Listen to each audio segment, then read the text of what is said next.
Assalamualaikum. Anda sedang bersama saya Ainurdin dalam podcast BBNS Borak Bersama Nanok Studio. Kita masih lagi nak borak tentang industri. Bab kata seorang hamba Allah yang bijak pandai, anak seni sama dengan anak bodoh. Kan? Betul kan ayat dia? Anak seni sama dengan anak bodoh. Tak apa, it's okay. Biarkan luncai terjun bersama dengan labu-labunya. Kita yang berada dalam industri teruskan berkarya. InsyaAllah usaha tidak akan pernah mengkhianati hasil. Jadi untuk episod kali ini kita nak bawakan orang yang sangat jarang diberi exposure lah dalam industri kita. Selalunya kita akan bagi exposure terhadap artis, terhadap penerbit, pengarah. Tapi untuk penulis skrip, saya rasa sangat jarang diketengahkan. Dan untuk episod kali ini, saya bawakan Kak Haida Mazni. Betul tak, Kak? Merupakan seorang penulis skrip di Malaysia yang dah bertahun dalam industri, more than 20 years. Jom Kak, kita nak minta Kak perkenalkan diri dan kita nak borak sedikit macam mana Kak boleh start dalam industri. Dipersilakan. Okey, nak borak pasal macam mana masuk industri tu, cerita dia panjang sebab 20 tahun kan. Tapi ada benda yang menarik lah. Okey, Kak kenalkan diri dulu. Haida Mazni binti Muhammad, itu nama yang ada kat IC dan nama tu lah yang digunakan dalam dalam nama pentas Nama lah. pentas. So berkat nama tu lah kot saya boleh bertahan selama 20 tahun dah, sejak 2006. Tapi cerita sebelum masuk industri tu dia bermula sebelum tu lagi. Okey. Waktu tu 2001 akak baru berhijrah ke KL. Mula mencari lah macam mana nak masuk dalam industri ni, sebab kita tak ada kawan, tak ada siapa pun. Tapi masa tu macam tercetus lah. Bila kita tengok drama, kita tengok yang last tu, yang apa tu, ending credit tu kan. So dia tengok penulis skrip, bestnya nama kita ada kat situ. Itu je sebab dia, tak ada sebab lain. Okey. Nak nama aku ada kat situ lah tiba-tiba. Daripada dulu ni 2001 ni dah ada rasa. Okay. So waktu tu Samarinda kan, TV3 kan, zaman-zaman Rosyam Noor, Zaman-zaman itulah, Rita Rudaini, Eja kan. So bestnya tengok drama ni, aku memang nak nama aku tertulis kat situ. Itu je sebab dia, tak ada lain pun. Lepas tu tercari-carilah. Tapi dulu tak macam sekarang. Dulu ni sumber tu memang payah. Tak ada Facebook, tak ada lagi. Betul. Masa tu apa IG semua, jangan harap lah nak cari kan. Tak tahu pun nak cari siapa kan. Yang ada cuma portal. Portal bukan Google tau. Masa tu Google tak ada lagi. Yang ada Internet Explorer. Ke sebelum tu Mozilla Firefox kalau ingat lah. Masa tu aku ingat lagi. So tercetus tu kita carilah macam mana aku nak cari maklumat ni. So cari kat Finas. Cari kat Finas. Website Finas. Website Finas, tapi taklah seperti sekarang website Finas waktu tu. So akak keluar cari, dia ada senarai penerbit filem yang berdaftar dengan Finas. Ada satu senarai, akak print panjang-panjang tu. Okey. Print tu tengoklah satu. Tengok nama penerbit dengan company lah ni. Dan alamat. Okay. Masa tu tak ada pun, kalau kita call pun jarang orang nak ni. Kadang-kadang call tak layan lah, orang tak layan. So akak kerja admin waktu tu. Akak tulis surat. Formalnya kita ni. Tulis surat kepada semua tu, yang list tu. Okay. Akak tak ingat berapa puluh company, tapi akak tulis semua. Tapi dia orang ni yang call, kebanyakannya dia adalah company, memang dia penerbit filem, tapi dia tak buat drama, dia tak buat filem. Okay. Dia buat penerbit filem tapi advertising. Dia berdaftar ke Finas, tapi banyak buat program lah. Kan ada banyak producer yang buat program, buat video, buat something iklan. Macam tu lah, iklan. Commercial. Tapi dia orang baik tau, dia orang call. Separuh darinya lah. Dan salah seorang penerbit yang call tu adalah Rashid Sibir. Okay. Masa tu kita kan tengah tanah kubur, tengah top kan. So dia suruh hantar proposal. So hantar, bukan hantar email tau, hantar print. Guna pos laju. Pos laju. Okay. Lepas tu dia baca. Ingat lagi tajuk tu, tajuk dia Kasih Kamal Kamalia, aku tak silap akak lah. Okay. Lepas tu dia kata, boleh tak kalau you tukar? Tak sukalah nama-nama orang ni. Lepas tu akak nak tajuk tu kan. Orang baru masuk industri dia memang gitu. Dia macam karya lah sangat aku punya ni kan. So tak apalah, saya buat cerita lain lah bagi abang. Okay. Konon demand tu. Masa tu akak ingat, ya Allah, padahal baru masuk ni dah demand dah. Belum masuk lagi. Lepas tu nak jadi cerita, benda tu berlarutan lama-lama sampai 2004. So 2004 tu tak apalah, aku nak hantar lah kali ni. Aku tulis proposal. Masa tu akak kerja kat company construction, dia tak bagi akak komputer pun. Akak type dengan typewriter. Surat apa tu? Surat macam permohonan something lah. Hantar kat Rosyam Noor, Suha Movie. Macam mana dapat kontak Suha Movie tu? Waktu naik bas, dulu Intra-Kota tau. Dari KL nak balik ke Puchong kan. Lalu kat KL Central. Sekarang tak boleh lalu dah ke arah KL ke Puchong, dah tak boleh lalu. Tengok Suha Movie. Suha Movie alamat di sini rupanya. Okey. Oh, nampak tepi jalan? Nampak tepi jalan. Okey, tulis-tulis hantar. Okey. Inilah yang titik tolak daripada bermulanya career akak tu. Di Suha Movie lah Dia starting? call. Okey. Dia call. Rosyam kau rasa? Waktu tu belum masuk industri lagi? Belum masuk. Rosyam sendiri call? Dia call, dia kata saya tertarik dengan proposal awak ni, sinopsis ni. Tapi awak nak buat telemovie tak boleh, dia kata, sebab konflik banyak. Okey, panjang nak buat telemovie? Panjang. Okay. So like ya sesuai drama bersiri lah. Lepas tu okey lah, drama bersiri pun tak apa, punya belagaknya. Lepas tu ditanya lah, you ni confident sangat, you pernah belajar skrip ke? Tak pernah, tapi saya ada contoh skrip. Okey. Ada somebody Akak dapat daripada? Akak tak ingat nama dia, Rizal. Akak tak ingat dia tu apa watak dia dalam industri. Okey. Mungkin AD ke apa tak tahu. Okey. Sebab waktu tu akak dah masuk kelas lakon. Masuk kelas berlakon? Yes. Akak nak jadi pelakon? Semua nak jadi. Terus kan? Lepas tu masuk kelas lakon, dia bagi satu skrip. Tapi skrip tu lama juga. Okey. So dari skrip tu bila baca, aku boleh tulis ni, cakap. Aku okey. boleh tulis punya belagak lah. Lepas tu yang buat proposal kat Rosyam Nom. Okey. Then dia kata tak boleh macam tu, dek. Dia kata kalau you nak betul-betul dalam industri, you kena belajar. You kena pergi kelas. You kena menuntut ilmu dari seseorang.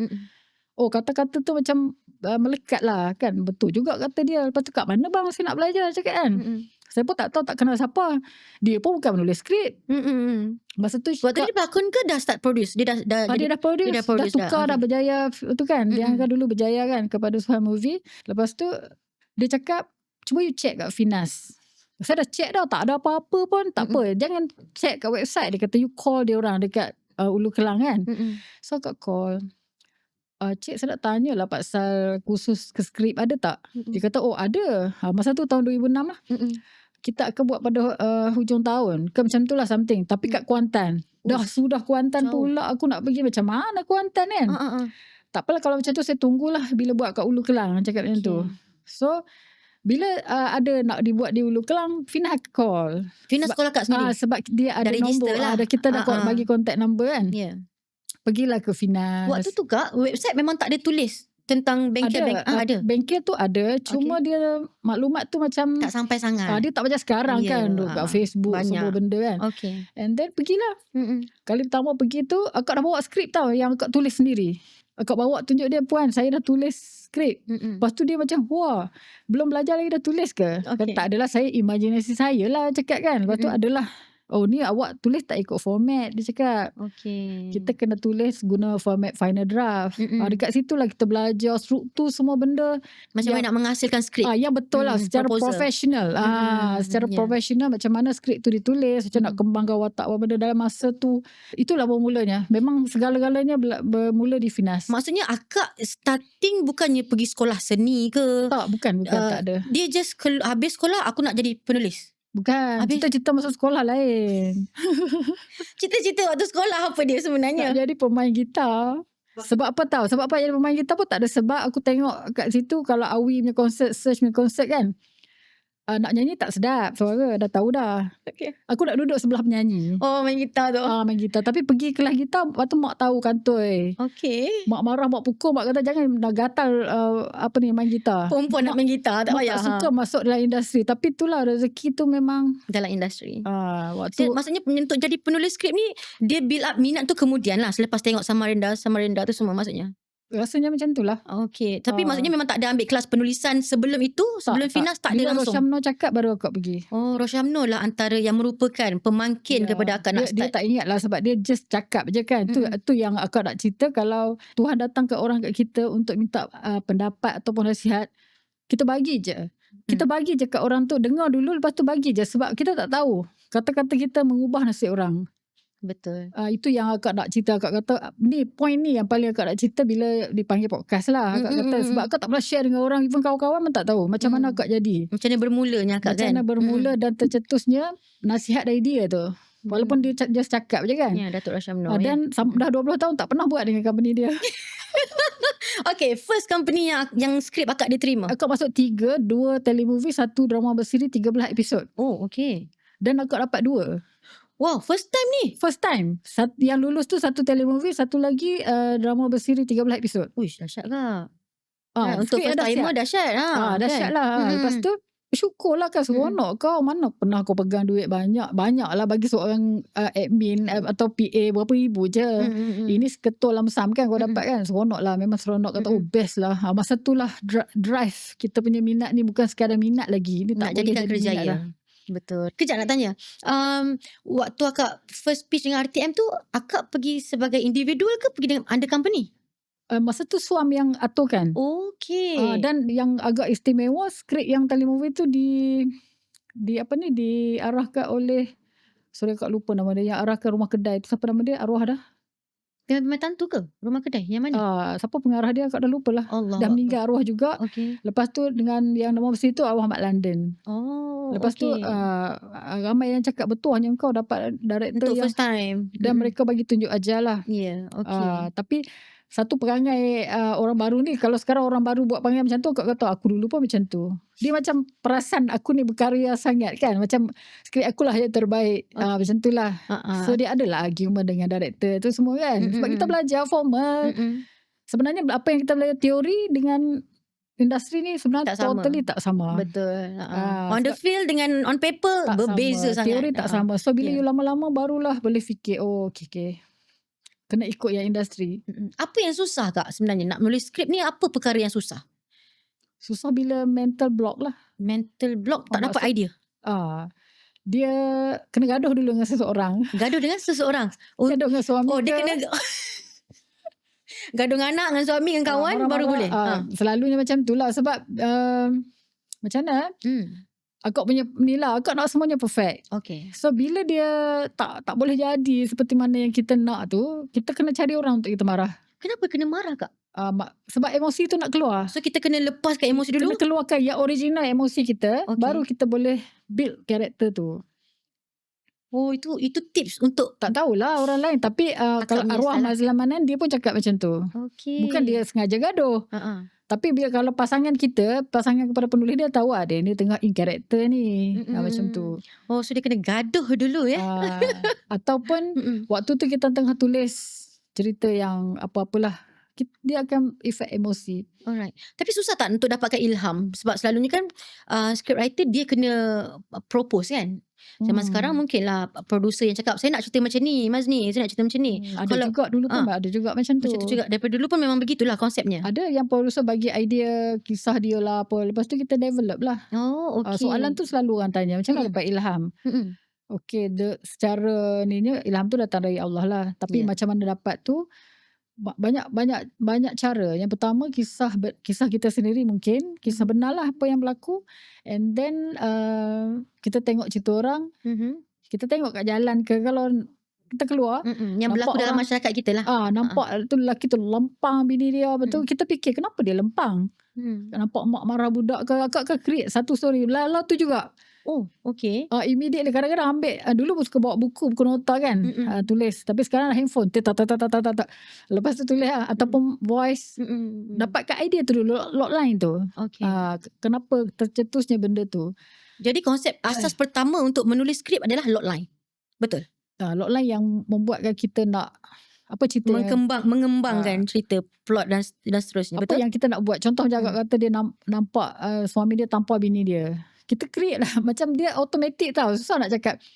Mungkin tadi bini dia lupa apa barang ke yang menyebabkan susah. Kita reka lah. Lepas tu barulah kita ambil karakter lain yang masukkan. So kita kena imajinasi tinggi lah Kak kan. Kiranya kalau ikutkan. Ataupun kena banyak luka kot. Kena banyak terluka sendiri, diri sendiri. Pengalaman sendiri. Dia akan mudah keluarkan semua benda tu lah. Konflik-konflik tu. Adakah ada skrip akak yang based on your true story? Ada, tapi cinta-cinta, bukan cerita sedih.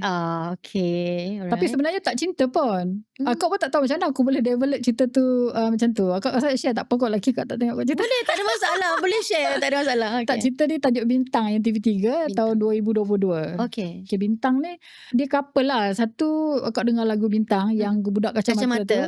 Bintang tu sebenarnya seorang jejaka Siam. Waktu tu akak tingkatan 5, dia tingkatan 6. Okay. Dia ni handsome gila tau. Handsome. Masa tu kan zaman kita remaja. Okay. Ada abang angkat, adik angkat macam tu. Adik angkat tu normal lah tu. So kita pun nak cop seorang yang handsome lah. Jadi abang angkat kita. Abang angkat kita. Okay. So aku tak suka orang Melayu. Aku nak bangsa lain. Oh, tis tinggi. Amang kawan-kawan tu yang Mm-mm. kita group ada 7 orang.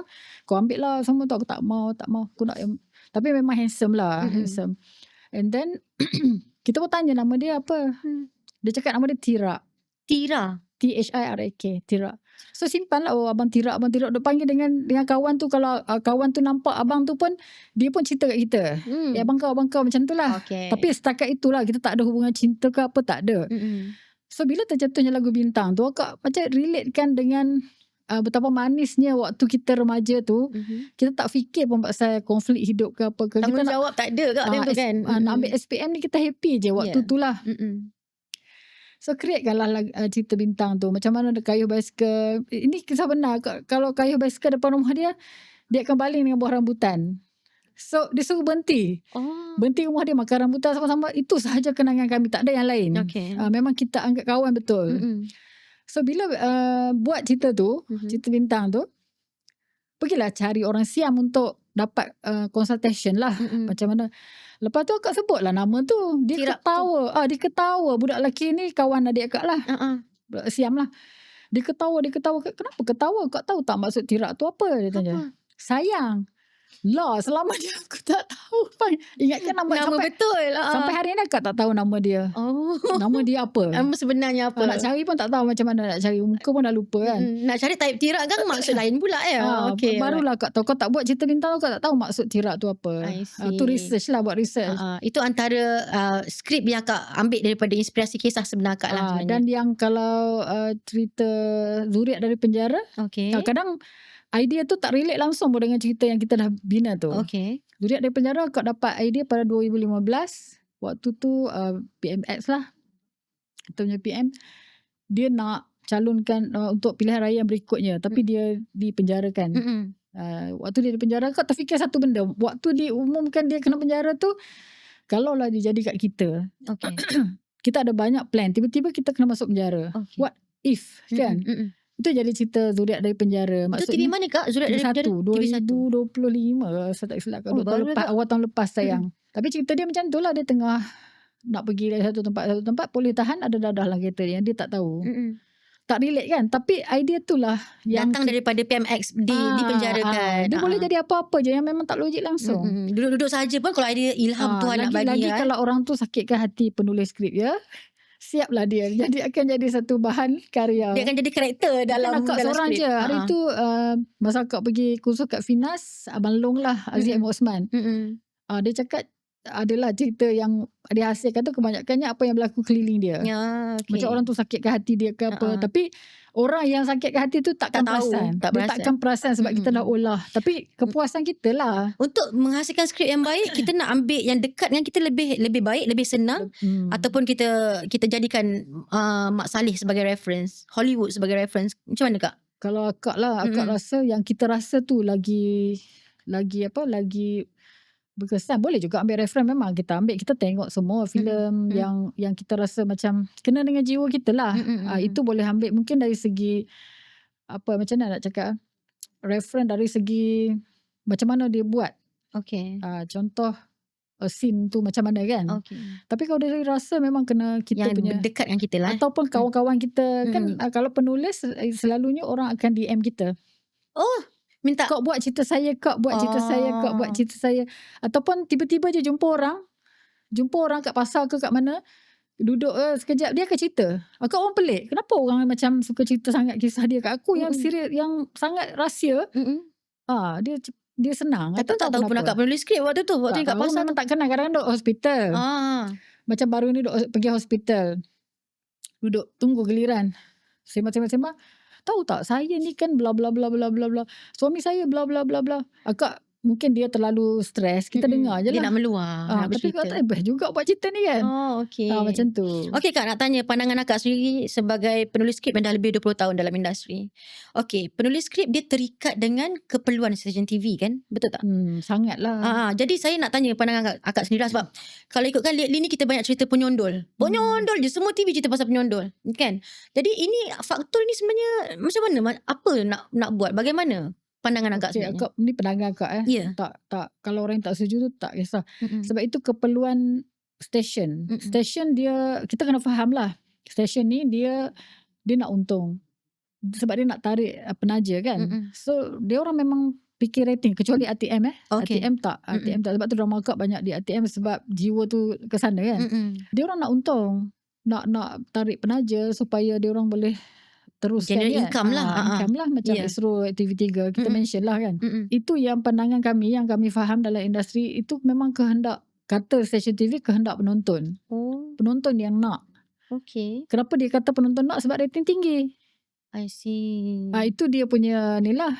So tapi bagi akak tak suka buat cerita macam tu. Sebab dia kena niat lah Ain. Ya. Yang kau masuklah industri ni nak apa? Mm. Kau buat kerja ni nak apa? Mm. Kalau kau niat tu untuk dapat duit, okay. Mm-mm. Kau boleh buat lah cerita yang banyak untung, yang banyak dalam market. Mm-mm.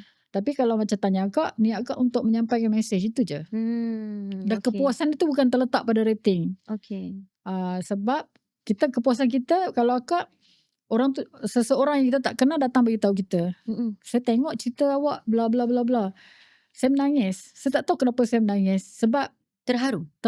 touching. Okay. Touching tu bukan kata cerita tu best, tidak, terkena dengan dia. I see. Bukan penonton je, pelakon pun sama. Mm-mm. Ramai pelakon akan DM kita personally dekat IG kan, Mm-mm. atau Facebook, bercerita lah. Jadi pandangan akak terhadap stesen TV yang dia macam bermusim kan, kalau penyondol kan, kalau lelaki Itulah, itu yang tadi tu dia bermusim. memang orang kata macam musim durian lah. Semua orang nak cari durian waktu tu kan. Ini based on, Ini kita tak boleh ubah kak sebagai penulis skrip, kita tak boleh. Kita memang kena Okay. follow macam mana? tak follow lah kalau akak tak follow. Sebab tu tak ada job.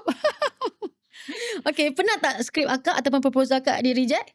Selalu. Selalu. Yang skrip dah siap, dah tulis habis. Dia proposal lah. Dia proposal dulu lah. Yang di reject tu perkara Yang biasa. reject tu sebab lain. Yang bila projek dah dapat, dah meeting tu, tiba-tiba bukan reject lah, dibatalkan, tu sebab lain. Tu antara station lah. Adalah station. Oh, dah agree. Lepas tu reject. Sebab bajet lah. Sebab Adalah yang tu, yang stesen TV yang tu. tak boleh cakap. Yang tak apa, akak cakap kita tut. TV. Kan, Dia bukan projek drama je, banyak yang dia tak bayar kan. Kalau yang itu dia memang bermasalah sikit lah. Yang lain tak ada, TV lain okey je. Okay. So tak adalah yang di reject selepas dah diterima, tak ada isu lah. Tak ada. Apa lagi cabaran kak sebenarnya sebagai seorang penulis skrip? Contoh, mungkin dalam skrip akak ada tulis, dah mention tidak boleh bersentuhan. Contoh kan, menjaga. Tapi Itu bukan kita punya ni. tapi skrip writer tak ada. Bukan. Kita tak bagi bersentuhan sebab apa? Sebab kita takut apa, macam hukuman apa. Ya, kita Dosa lah. kita pikul kan benda tu. Tak, sebenarnya tak. Tu Okay. tanggungjawab dia lah, sebab kita dalam skrip tak tulis. Akak fikir macam tu. Akak tulis biasa je.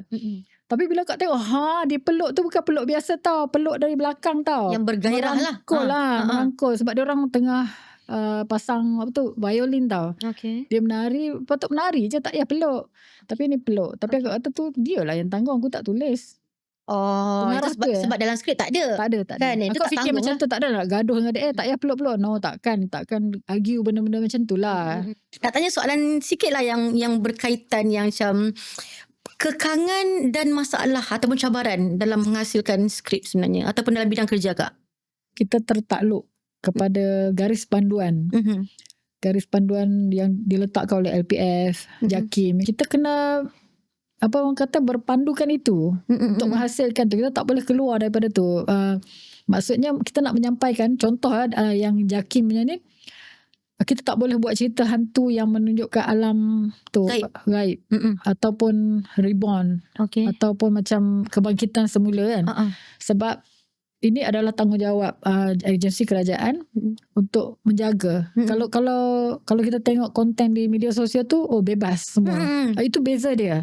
Even kalau filem luar pun kak, banyak je kandungan-kandungan filem diorang yang masuk yang lagi hardcore kan. Lepas je. Tapi kenapa di Malaysia LPF dan JAKIM lah, maksudnya agensi-agensi ni, dia ada guideline tu untuk apa kak sebenarnya? Betul lah, rasanya tanggungjawab dia orang lah untuk dia macam mak kita ajar kita tau. Okay. Orang lain buat tak apa. Aku nak anak-anak aku ni Jangan buat.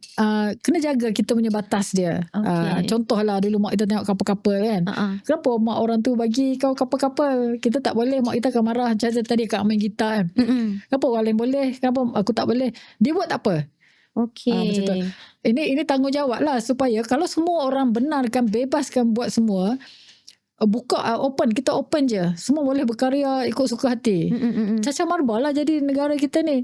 So ibaratkanlah kerajaan tu macam mak bapak kita yang cuba nak guide, kau boleh berkarya tapi dalam kepompong ini, dalam ini. Dalam skop dia tu. Sebenarnya pengkarya ni kalau kau cekik dia ataupun kau kecilkan dia akan keluarkan sehabis-habisnya karya yang dia ada yang boleh menyentuh perasaan orang. Ya, tapi netizen banyak mempersoalkan bila adanya macam LPF ni semua kan, dia macam menghadkan kita punya kreativiti. Pandangan akak? Itu kak kata tadi, kalau kreativiti tu subjektif. Okey. Dan karya tu pun subjektif juga. Okey. Kalau kita ditekan ataupun dijaga, kalau kau boleh keluarkan hasil atau karya yang terbaik, tak semestinya kau perlu ada adegan-adegan yang begitu. Tak perlu pun macam contoh lah nak tunjuk kemesraan suami isteri, dia sebenarnya ada cara dia. Macam contoh akak bagi tahu tadi yang scene suami isteri kat bilik tidur, kau nak tunjuk dia skandal, macam cerita seberang lah kan. Ya. Dia nak tunjuk betul-betul tak pakai baju atas katil. Sebenarnya curang tu, you nak penonton bukan bodoh lah, nak kena tunjuk tak payah pakai baju macam tu. Kalau nak tunjuk kau pergi buat maksiat dekat hotel, just tunjuk penonton faham. Dia bergantung kepada macam mana. Dia perlu menggunakan subtext. Even RTM macam hari tu kita meeting, dia cakap boleh tunjuk bunuh tapi tak boleh direct. Macam tu ambil pisau tikam. Sebenarnya dari segi psikologi pun dia sebenarnya mengganggu. Dia terganggu. Mengganggu penonton maksudnya? Dia ganggu. Dia akan mengganggu orang yang menonton tu. So bila dia kata kenapa ada kekangan ini, agak rasa itulah tanggungjawab mereka untuk menjagalah. Kalau orang yang nak buat tu yang lain negara luar ke buat ke, itu dia orang punya pasal. Janji yang kita, anak-anak kita ni kita jaga. Tapi kalau ikutkan sekarang pun macam-macamnya ni, baru-baru budak yang kena tikam lebih daripada 61 kali kan. Sebenarnya influence. Okay. Sebab tu macam kalau dia akak cakap dari segi psikologi lah, kenapa dia macam tu. Macam akak tak boleh tengok kemalangan. Okay. Sebab akak ada trauma waktu kecil. Bapak akak meninggal waktu kemalangan. Sekarang akak tengok akak masih trauma. Macam baru-baru ni suami akak kemalangan, akak rasa macam shock, terkejut. Padahal dia luka sikit je. Kita masih trauma tu berhari-hari. Dia takut.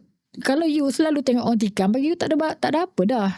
You normal dah, bagi you bunuh orang tu biasa dah. Asal sakit hati sikit dah tikam je lah. Itu kita tak nak benda tu. Sebenarnya benda tu lah. Sebab tu lah tadi macam even kalau hari tu kita pergi seminar kat Yadim, you boleh tunjuk hantu ke apa benda tu kan, dengan cara lain. Cuba kita berkarya dalam keadaan yang takat dibenarkan tu. Dia bukan menghadkan. Kita boleh keluarkan lagi bagus. Tanpa menunjuk melanggar lah dia punya apa tu, garis panduan yang telah ditetapkan. Okey, berkenaan dengan bajet untuk akak nak buat skrip, adakah bajet tu main peranan? Akak tak pandang sudut itu? Bajet adalah nombor satu yang penulis kena tahu. Walaupun secara praktikal you tak tahu, tapi sebenarnya kalau akak rasa lah penulis-penulis lama ni semua memang dah ada dah dalam otak dia dah set tau, dah program. Kalau aku buat ni, berapa contoh, bajet dia? Perlukah aku buat ni? So macam mana nak tukar? Kalau tengok writer-writer baru memang dia hentam je. Bukan helikopter lah, macam something macam itu adaptasi novel. Dia buat kononnya nak melamar, dia ambil crane tu, perempuan tu dia cakup perempuan tu bawa naik. Guna crane? Macam mana kita nak shoot? So bagi akak tak ada rasa bajet tu mengekang kreativiti, sebab memang dari mula kita membentuk diri kita untuk buat skrip memang begitu. Bajet bukan tidak mengekang kakak punya kreativiti. Akak akan fikir macam mana nak buat yang mengikut bajet yang producer tu. Sebab akak rasa lah bagi kita dah beberapa kawan-kawan ni yang dah biasa, dia faham dah. Kak, kejap kita sambung lagi. Kita berehat sekejap dan kita jumpa lagi selepas ini.